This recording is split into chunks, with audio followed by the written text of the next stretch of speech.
Turning final. This is Travis's first time landing at this mountain airstrip. We're at 5,000 feet here in Papua New Guinea. We've got 3 fun runways to go to today with you guys. This video has been sponsored by Surfshark. All right, we're shooting for 68 knots here on final. We're 72 knots, a tiny bit fast. We've got 2 knots of left crosswind. Everything's looking good. Our descent is at 600 feet per minute. That's near perfect. 550 is what we're really shooting for.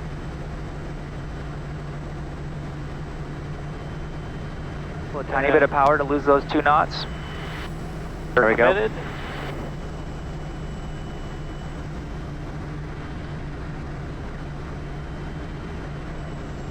All the way idle. There we go.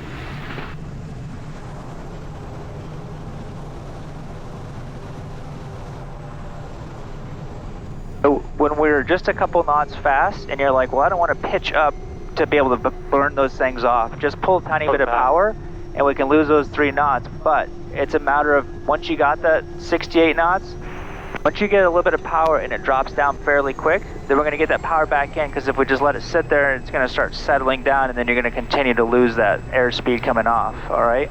Okay, that's right. We're going to shut down here. I'm going to walk down the airstrip with Travis so he can see exactly where we're landing and so he can see anything that he might not have seen going 60 miles an hour across the ground.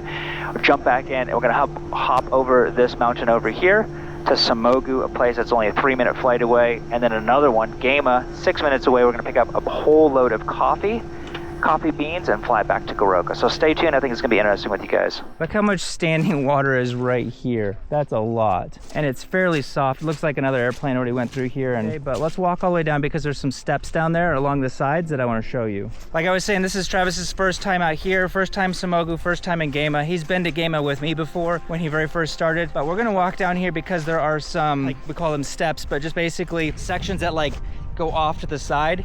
And we don't want our wheels hitting those because they're sometimes 8 to 12 inches. And yeah, that could really damage your landing gear if you get off center line too far. I don't know if the camera picks it up or not. Let me come down here. You can kind of see this is about 8 inches lower over here and then up there. So if you were to land off to the side or something and hit something like that, see, but I really wanted to point that out because there are a few of those along the way. And it's important that we don't go too far off to the side, even after landing, you know? Yeah, these are only 4 inches or so, but still, if you touch down right here, and let's say you touch down 10 feet, 12 feet off to the right or something, that's maybe a 4-inch step. Okay, we are back. We walked the runway. We've got passengers now. We were not planning on bringing passengers, but we got 2 passengers now. We're heading over to Samogu to do 1 landing. We were going to do more, but clouds are coming in quick, and I don't want to be in a hurry in training. So we wouldn't be able to do this for another half hour here. We are almost out of room because clouds are coming in very fast. All stations Narambi, November Tango Kilo is departing runway 19 for Samogu. Climb 7,000.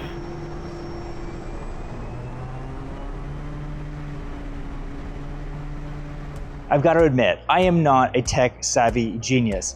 But what I do know is I like my online stuff to work, whether I'm here in Papua New Guinea or whether I'm back in the United States. I just want my online stuff to work, and that's where today's sponsor comes in, Surfshark VPN. One of the biggest hassles I struggle with here in Papua New Guinea is actually accessing my streaming services like Netflix, Amazon Prime, and Disney Plus. Now, I'm already paying for the services back in the United States, but I don't have access to it here. Most of the content is actually blocked, just like some websites. I was actually trying to access a US government website just last month, and I couldn't even get on the website.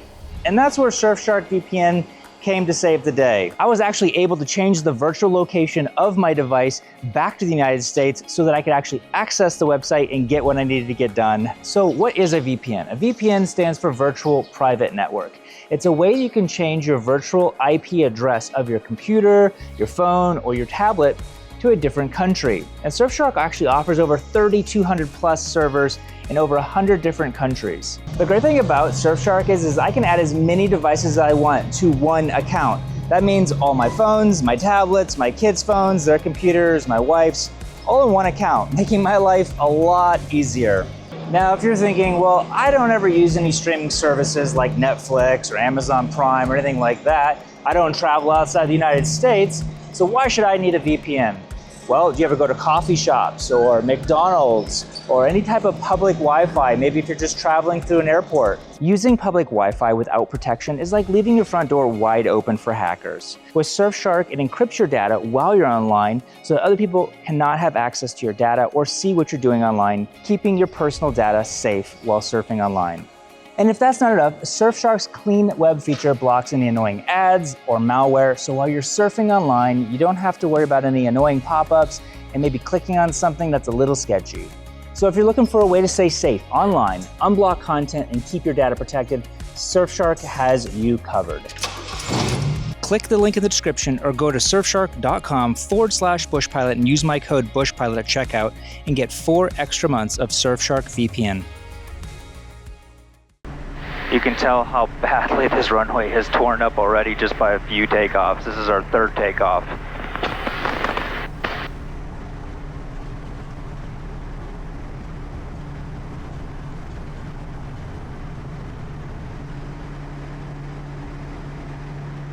That was really good pitch control on your rollout all the way, and then just immediately the second you get, just release that pressure, and that was excellent. Good job. See me hitting this button here. I'm muting myself when I'm talking, so don't worry, I'm not distracting Travis on these flights. First be 6622 November Tango Kilo. November Tango Kilo departed 29, tracking 014, maintaining 7,000, estimating Samogu at 36. November Tango Kilo, roger. The reported traffic. He's setting his OBS right here, and you guys can see the runway's switching direction. That way he can quickly look at any time, regardless of where he's at on the direction, if he's parallel, perpendicular, things like that. Okay, so it's a left downwind, so we'll swing close to it, and then... You see it down there with those houses? Yep. All right. And power back. It looks drier than what we've been at. Okay, well, that's good. This one's not really sloppy ever. So if we're going to be, this is our downwind, then we need to do over here, or we need to orbit back down because we're still a good 500 feet too high. Great. Okay, so touchdown around the first set of cones. It's 500 meters, so a little bit shorter, but not a lot shorter. This one's really easy to drop the nose big time because of the open valley, so just keep that in mind as you're turning. And we want 76.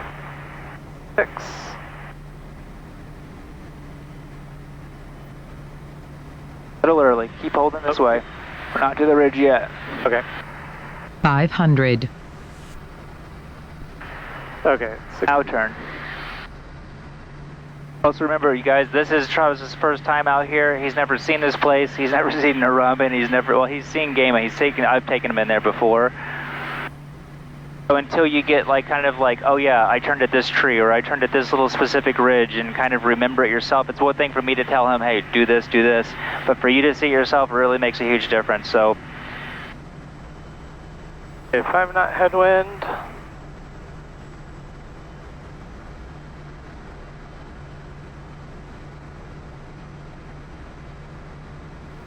and committed. 500.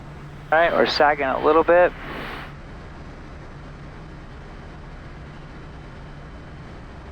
There you go, now go down.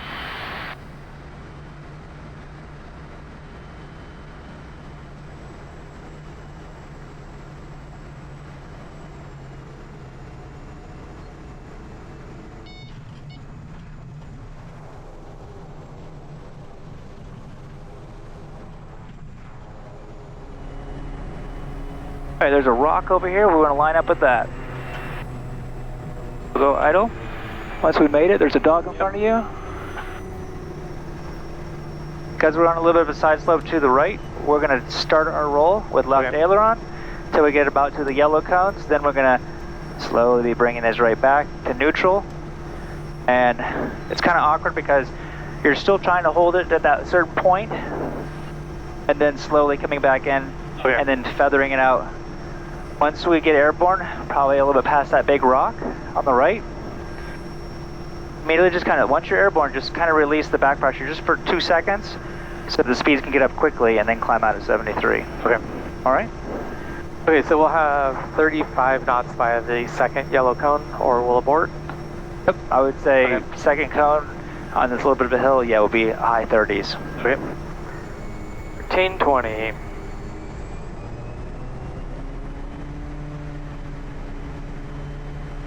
And there's our 720.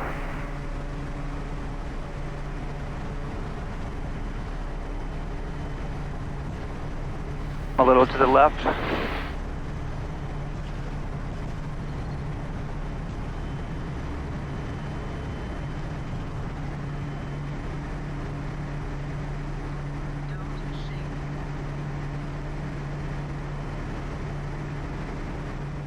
All stations Samogu, Kodiak November Tango Kilo just departed Samogu. We'll be entering into the circuit Gamma. 0837 November Tango Kilo, joining the circuit, correction, departed Samogu at time 57, now in the circuit Gamma, report after landing. November Tango Kilo, roger, mostly. We look at the smoke that we have here in the valley to see what the winds are doing up here. They look like they're going straight up, so maybe the winds are a bit different over here. Windsock should be at the bottom of the runway. Okay, I see it now. On the right side of it. On the far side, I should say. Okay. Got that big hard ridge line coming up. That's overturning final, is that hard ridge line.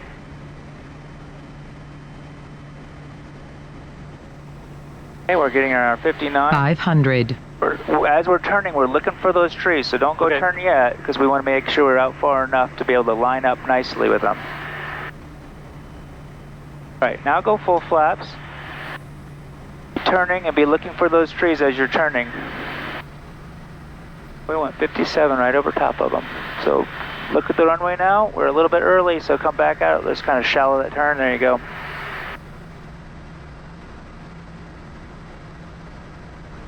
Use a little bit of power. Aim just past the windsock. Add some power, just keep that 66 though. Just stare at your spot, you don't want it to move. This is looking good.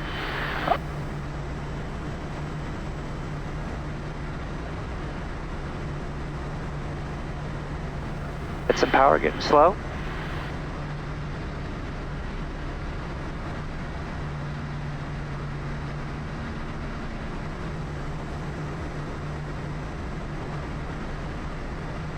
To the right. Let's get some power out a little bit so we can continue coming down. Continue coming down. Now go power.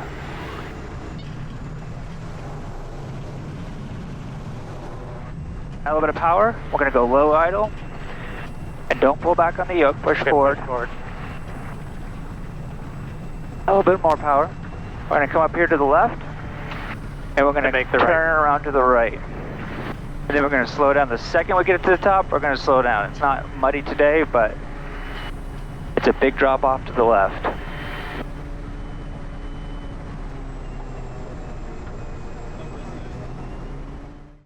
All right, we just did our landing. We let our passengers off. We're gonna be walking down here. And again, that way he can see everything. Like here, we've got some like drainage ditches going and stuff. And knowing how deep they are, this one right here is getting a little deep. It's like 5 inches down. Our nose wheel came right through here. We're gonna be able to get over top of that with our nose wheel, but we're just looking at the tracks and things like that, just to kind of see where's our wheels gonna be hitting right here. This is a good 4 inches or so down, but that's not that big of a deal. We'll be going 50 knots by that point, 45, probably 45 knots at this point right here. But we're going down to check to see exactly where we landed, see if that's exactly where we want to land next time we come out here, and maybe readjust. I was just telling him, so touchdown slope is 7% here, and then it gets all the way up to 19% all the way up the top. So if you don't hit your spot where you want to, now that 7% turns to 9, 10, 11, and more, which means you need more speed to be able to actually rotate and touch down and still have the same touchdown feel that you always do. So that's what we're doing now. So yeah, the first cone to the second cone, that's where you're doing 90% of your braking. By the time I get to the second cone, Now we're already into 10% to 11% slope at least. Now I'm adding my power in like a lot. In the hill climb, I'm going low idle so that by the time I get to the top, I haven't forgot that. Because then when you're trying to turn around and finesse it, and if it's muddy, that's why I tell you to go up and turn to the right. Because if you go up and turn to the left and it's muddy and you forget to do that, which I've done, now it feels like it's going to start pulling you off the hill. and it can get really scary really fast. Let me kind of just show you where I will try to land. So there's the windsock right there. Okay. And see, that cone and that cone are not 60 meters. No. So if we were to go 60 meters, I would say from the end of the runway, and those ones were even a bit pushed back over the hill. From the end of it, I'd say this is about where I try touching down. Okay. And this is about your 7% slope, and it quickly goes into 9, 10, 11. All right, my other battery died when we were down there, but we are grabbing 4 bags of coffee. They kind of misspoke. They said they had lots of coffee, but the person who owns the coffee is not here, which is pretty typical. So we're taking 4 bags of coffee, about 200 kgs or something, plus some peanuts, back to Goroka. So I hope you guys enjoyed this training flight with Travis and I. Hope to do some more of these. He's just now getting into more of the slope strips. This one's a lot of fun, but the first few times it really throws your perception off, having a 19% slope coming in. It just looks like you're either too high and then, nope, now I'm too low, everything like that. So I'm gonna do time lapse back for you guys, back to Goroka. If you guys want to check out my book, covers places like this. I know you guys are gonna love it. It's on sale right now for you guys because I know times are tough right now for everybody. So thanks for watching, and see you guys next time. Hey, if you made it this far in the video, you are the type of person I need your help.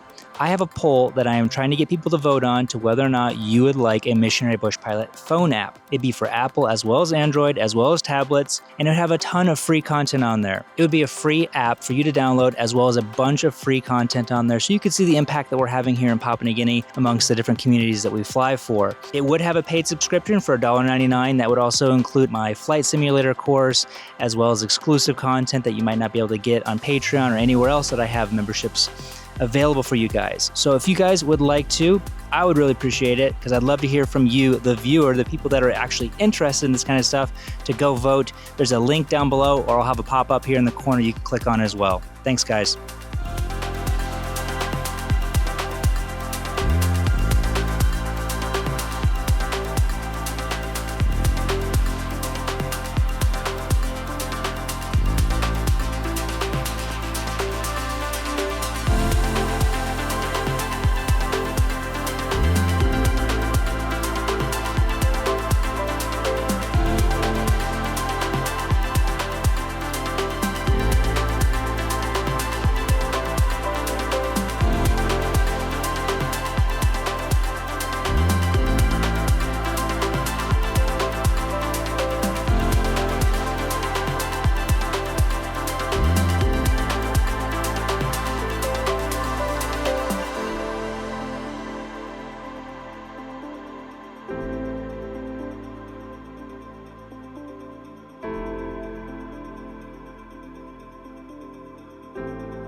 Don't forget to go check out the link down below for Surfshark VPN, or go to surfshark.com/bushpilot and use my code bushpilot at checkout and get 4 extra months of Surfshark VPN. Thank you, Surfshark, for sponsoring this video.